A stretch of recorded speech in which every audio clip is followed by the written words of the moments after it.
बिस्मिल्लाहिर्रहमानिर्रहीम, अस्सलाम वालेकुम व्यूअर्स, मैं हूं अदनान राजा और आप देख रहे हैं क्रिकेट ऑन है। चैनल को सब्सक्राइब करें और बेल आइकन को जरूर दबाएं और कमेंट सेक्शन में अपनी राय जरूर दें। टॉप 5 क्रिकेट न्यूज़ आपके साथ शेयर करेंगे। पाकिस्तान की टीम जो है वो पहुंच चुकी है जिम्बाब्वे में और 3 T20 मैचेस जो हैं वो खेले जाने हैं 21, 23 और 25 को। तो क्या चेंजिंग्स हो सकती हैं, इसके हवाले से आपको डिटेल से बताएंगे। जबकि उसके बाद वकार यूनस जो हैं वो क्यों जिम्बाब्वे टूर छोड़कर वापस रवाना हो चुके हैं, इसके बारे में आपको डिटेल से बताएंगे। जबकि राशिद लतीफ़ ने जी जो 9 बॉल पर फ्री हिट मिलती है उसके हवाले से कुछ पॉइंट्स उठाए हैं कि क्रिकेट में करप्शन बढ़ चुकी है इस रूल के आने की वजह से।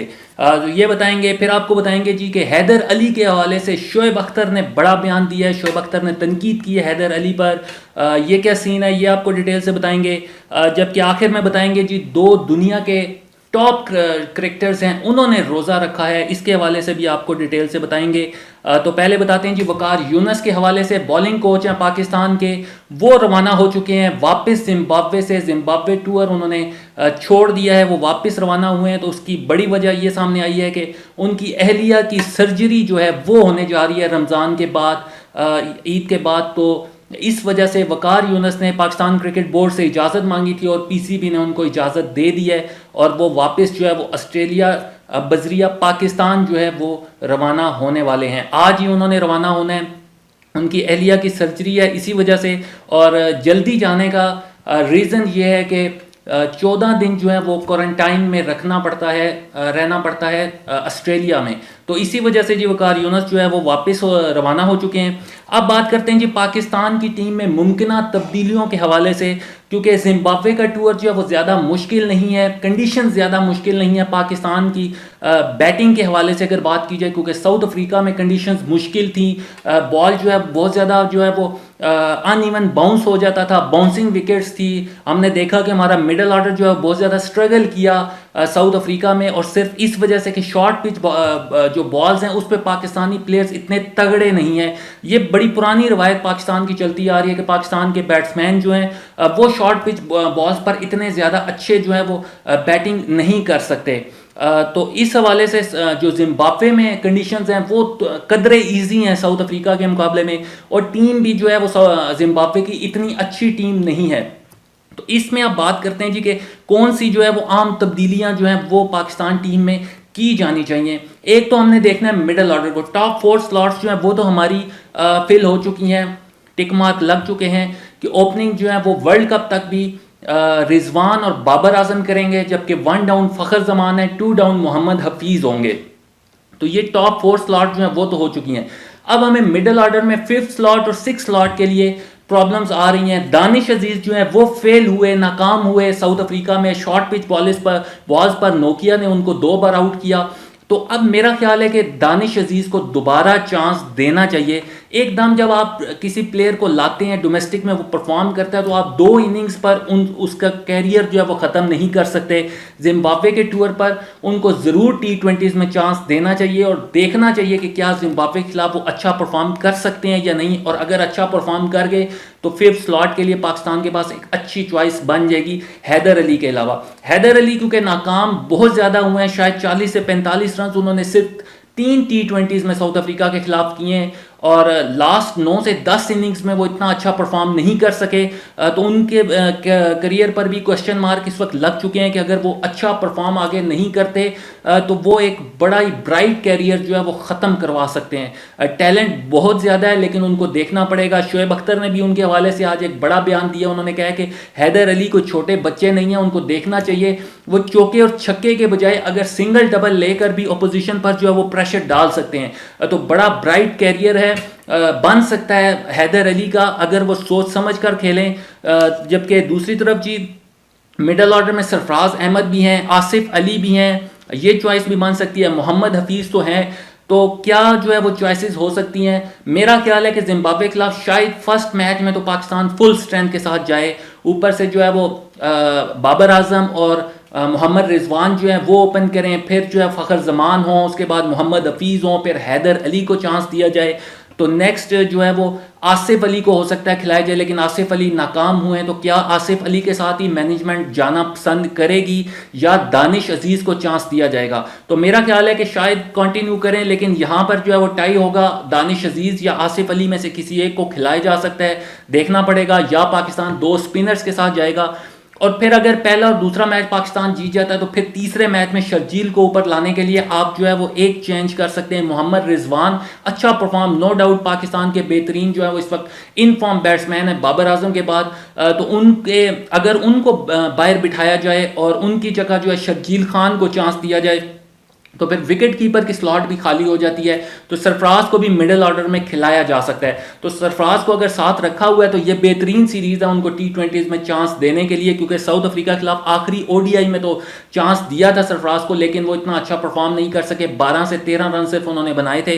तो ये देखना पड़ेगा कि इस वक्त मिडिल ऑर्डर में पाकिस्तान क्या चेंजिंग्स कर सकता है। फिर मेरा ख्याल है कि फ़हीम अशरफ को अगर पहला दूसरा मैच पाकिस्तान जीत जाता है तो तीसरे मैच में या पहले मैच से ही जो है वो अगर कॉन्फिडेंस आपको वसीम जूनियर पर है, आपने सेलेक्ट किया है, साथ लेकर गए हुए हैं, तो फिर ये बेहतरीन टाइम है, क्योंकि इसके बाद इंग्लैंड की सीरीज आ जाती है। इंग्लैंड के खिलाफ आपने जुलाई में T20s खेलने हैं और उसके बाद फिर वर्ल्ड कप है, तो आपके पास बिल्कुल कोई टाइम नहीं बचता नए प्लेयर्स को चांस देने के लिए। तो ये लास्ट सीरीज है, जिम्बाब्वे की सीरीज भी इतनी सख्त नहीं है, तो इसमें वसीम जूनियर को आप खिला सकते हैं। फ़हीम अशरफ को आप एक मैच में 2 मैच में रेस्ट दे के वसीम जूनियर को उतार सकते हैं। बैटिंग भी अच्छी करते हैं, इस्लामाबाद यूनाइटेड की तरफ से खेलते हुए हमने उनको देखा है, अच्छी बैटिंग भी करते हैं और तगड़ी बॉलिंग भी करते हैं। तो फास्ट बॉलिंग में जो शाहीन अफरीदी के हवाले से मैंने आपको बताया था कि शाहीन अफरीदी को जो है वो रेस्ट देने का फैसला किया गया, लेकिन पहले भी पिछली सीरीज में भी शाहीन अफरीदी को कुछ मैचेस में मैनेजमेंट ने ये कहा था कि आपको रेस्ट रह जाए, लेकिन शाहीन अफरीदी ने इनकार कर दिया था।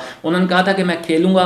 तो अब देखते हैं कि शाहीन अफरीदी क्योंकि परफॉर्मेंस भी अगर लास्ट कुछ मैचेस की देखी जाए शाहीन अफरीदी की, तो इतनी अच्छी जो है इंप्रेसिव परफॉर्मेंस उनकी नहीं है, विकेट्स नहीं ले पा रहे, और अगर आपके मेन स्ट्रीम बॉलर जो है वो अगर विकेट ना निकालें तो बहुत ज़्यादा मुश्किल हो जाता है। मिडल ओवर्स में आकर जो है वो मोहम्मद नवाज, उस्मान कादिर या हसन अली, हारिस रऊफ विकेटें निकालते हैं, लेकिन शाहीन अफरीदी जो है उतने इंप्रेसिव नहीं है जो आज से 4-5 माह पहले तक शाहीन अफरीदी थे।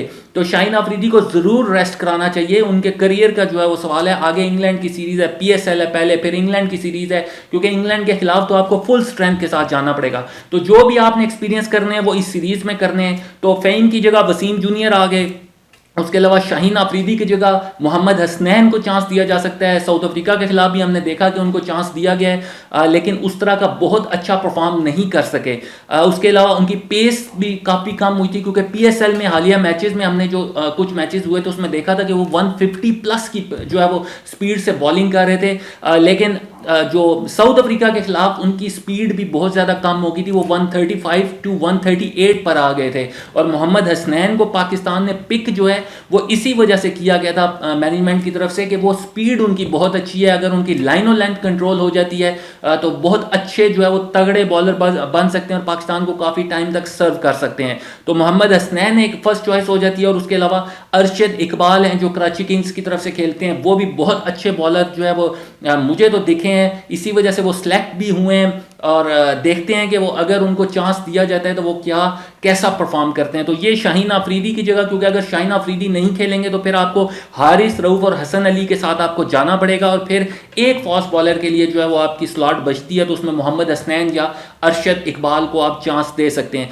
तो ये भी कल की बातें जो है सरगर्म हैं कि बाबर आजम जो है उनको भी रेस्ट देना चाहिए, लेकिन मेरा नहीं ख्याल कि एक फास्ट बॉलर शाहीन अफरीदी का जो जितना जोर लग रहा है वो उतना बाबर आजम का भी लग रहा है। और बाबर आजम मेरा नहीं ख्याल कि अपनी जगह खाली करेंगे, और इस वक्त तो वो अपनी जो है वो एक पीक पकड़ रहे हैं, वो नजर आ रहा है कि वो बेहतर परफॉर्म कर रहे हैं। एज ए कैप्टन भी मुझे बहुत अच्छे लगे हैं, क्योंकि उन्होंने प्रेशर जो है वो अपने ऊपर नहीं लिया, और जब कप्तान जो है वो नया कप्तान प्रेशर नहीं लेता अपने ऊपर और परफॉर्म करता है, और इसकी सबसे बड़ी जो है वो जो सामने आई है वजह वो ये भी है कि वो परफॉर्म कर रहे हैं। ODI सीरीज में भी साउथ अफ्रीका के खिलाफ उन्होंने 3 मैचेस में 228 रन स्कोर किए, जबकि 4 मैचेस में साउथ अफ्रीका के खिलाफ T20s में उन्होंने 210 रन स्कोर किए। तो दोनों सीरीज में उन्होंने बड़ी अच्छी जो है वो बैटिंग की। तो इट मींस कि उनकी बैटिंग पर कोई प्रेशर नहीं आ रहा उनकी कप्तानी का। तो जो कप्तानी का प्रेशर तो आता है, लेकिन वो अपनी बैटिंग पर वो उस चीज़ को नहीं कर रहे, और बेहतरीन तरीके से जो है वो मैनेज कर रहे हैं कप्तानी को भी और बैटिंग को भी।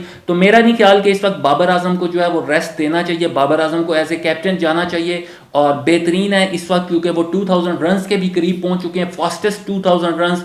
उसके भी अभी 5 मैचेस या 6 मैचेस रहते हैं, वो अगर इन 4-5-6 मैचेस में बना लेते हैं तो वो दुनिया के फास्टेस्ट तरीन जो है वो 2000 रन्स जो है वो कंप्लीट करने वाले बैट्समैन बन जाएंगे। इस वक्त जो है वो आई थिंक 55-56 मैचेस में विराट कोहली ने जो है वो इंडियन कैप्टन है, उन्होंने जो है फास्टेस्ट रन्स किए हुए हैं। तो अब जो है वो बाबर आजम कर सकते हैं। बाबर आजम को शायद अब 50 से 60 रन्स जो हैं वो दरकार हैं। तो और 4 से 5 मैचेस रहते हैं क्योंकि अभी उनका 49 मैचेस जो हैं वो खेल चुके हैं। तो 4 से 5 मैचेस में अगर वो करते हैं तो फास्टेस्ट बैट्समैन बन जाएंगे।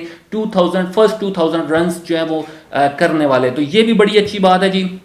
तो बाबर आजम को किसी सूरत जो है वो रेस्ट नहीं देना चाहिए। अब बात करते हैं जी राशिद लतीफ के हवाले से। राशिद लतीफ जो है उन्होंने बयान दिया जी कि जो फास्ट बॉलर जो है वो बॉलर जो है वो जब नो बॉल करता है तो उस वक्त फ्री हिट दी जाती है। तो इससे क्रिकेट में करप्शन बहुत बड़ी है क्योंकि आपने जैसे देखा कि स्पॉट फिक्सिंग में मुलविस पाए गए मोहम्मद आसिफ, मोहम्मद आमिर 2009 में। तो अगर एक बॉलर जो है वो स्पॉट फिक्सिंग कर रहा होता है तो इसमें बहुत ज़्यादा करप्शन हो सकती है, मैच जो है वो हारा जा सकता है। बॉलिंग साइड है बिल्कुल आउट क्लास हो सकती है क्योंकि एक बॉल पे अगर आप नो करते हैं और उस पर छक्का लग जाता है और नेक्स्ट जो फ्री हिट होती है उस पर तो सिर्फ रन आउट हो सकता है। तो बैट्समैन खुल के मारता है, अगर उस पर भी छक्का लग सकता है। 2 बॉल्स पर 13 रन जो है वो ऑटोमेटिक, एक बॉल पर 13 रन जो है वो इजीली आ सकते हैं। तो मैच का पांसा अगर फंसा हुआ मैच है तो बिल्कुल मैच का पांसा पलट सकता है। तो राशिद लतीफ ने बड़ी अच्छी ये बात की है। लेकिन लेट्स सी, देखते हैं कि ये बात जो है वो दीगर साबिक टेस्ट क्रिकेटर्स भी उठाते हैं। इंडिया में ये आवाज़ अगर उठाई जाती है तो तब ही सुनी जाएगी क्योंकि आपको पता है कि जैसे इंडियन क्रिकेट बोर्ड का जो बहुत ज़्यादा जो है वो असर रसूख है आईसीसी में, फिर ऑस्ट्रेलियन क्रिकेट बोर्ड है, उसके अलावा इंग्लैंड क्रिकेट बोर्ड है। तो यहाँ से भी आवाज़ें अगर आएँ तो हो सकता है कि ये जो रूल है ये वापस हो सके। लेकिन राशिद लतीफ़ ने बात तो बड़ी पते की है। अब बताते हैं जी आपको जी 2 टॉप क्रिकेटर्स ने जी, बड़े सुपर हीरो हैं दुनिया के, डेविड वार्नर ऑस्ट्रेलिया के और केन विलियमसन न्यूजीलैंड के। इन्होंने जी रोज़ा रखा है और आज उनकी एक वीडियो भी वायरल हुई है जिसमें राशिद खान, दुनिया के बेहतरीन जो है वो स्पिनर हैं, अफगानिस्तान से ताल्लुक़ रखते हैं, मुसलमान हैं, उन्होंने रोज़ा रखा था। ये तीनों इस वक्त जो है वो आईपीएल खेल रहे हैं और सनराइजर्स हैदराबाद की तरफ से खेलते हैं। डेविड वार्नर कैप्टन है उनके। तो राशिद खान ने रोज़ा रखा तो उन्होंने अपनी ये वीडियो जो है वो इंस्टाग्राम पर शेयर किया जिसमें डेविड वार्नर और केन विलियमसन से वो पूछते हैं कि आपका रोज़ा आज कैसा गुजरा। तो बड़ा ज़बरदस्त जी ये देखकर खुशी हुई है कि जो गैर मुस्लिम है वो भी इस तरफ जो है वो रख रहे हैं। और डेविड वार्नर ने कहा जी बहुत मुश्किल है रोज़ा रखना। तो ये बड़ी अच्छी आज की खबर जो है काफ़ी ज़्यादा हाईलाइट भारत में भी हुई है, पाकिस्तान में भी हुई है। राशिद खान जो है, ये तीनों प्लेयर्स जो हैं वो सनराइजर्स हैदराबाद की तरफ से खेल रहे हैं और डेविड वार्नर कैप्टन है सनराइजर्स के। लेकिन इस वक्त आईपीएल में इस वक्त लास्ट नंबर पर जो है वो सनराइजर्स हैदराबाद जा रही है, अपने तीनों मैचेस जो है वो हार चुकी है। तो ये लेटेस्ट अपडेट थी। शोएब अख्तर ने हैदर अली के हवाले से इसी हवाले से कुछ बातें की हैं। तो नेक्स्ट देखते हैं जी कि क्या जो है वो पाकिस्तान पहले T20 में जिम्बाब्वे के खिलाफ चेंजिंग्स करता है। नेक्स्ट वीडियो के साथ मिलते हैं। अल्लाह हाफिज़।